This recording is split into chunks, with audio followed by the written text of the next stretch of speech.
సుక్షీర ప్రియుడిగా వెలిసినటువంటి దివ్య ధామం.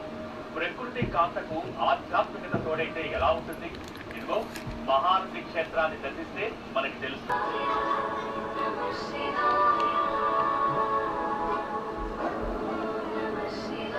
మహానదీశ్వరుడిగా వర్ధిల్లుతున్న పుణ్య ప్రదేశమే ఈ మహానది.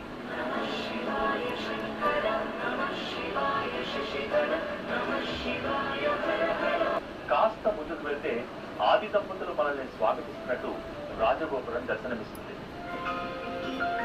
ఈ జగాల మీదే తల్లి దర్శన భాగ్యం అతిపెద్ద విగ్రహ రూపంలో కలుగుతుంది మనకు. అంతేకాదు, ఇక్కడే వివిధ రూపాలలో కొలువైన అమ్మవారు నవనాయకిగా భక్తులను అనుగ్రహిస్తుంది. ఆదిపరాశక్తిని 9 రూపాలలో కొలిచిన వారికి ఇహపర సుఖాలు మెండుగా లభిస్తాయి అనే అభీష్టదాయకం. పల్ల జడల నడుమ గంగమ్మ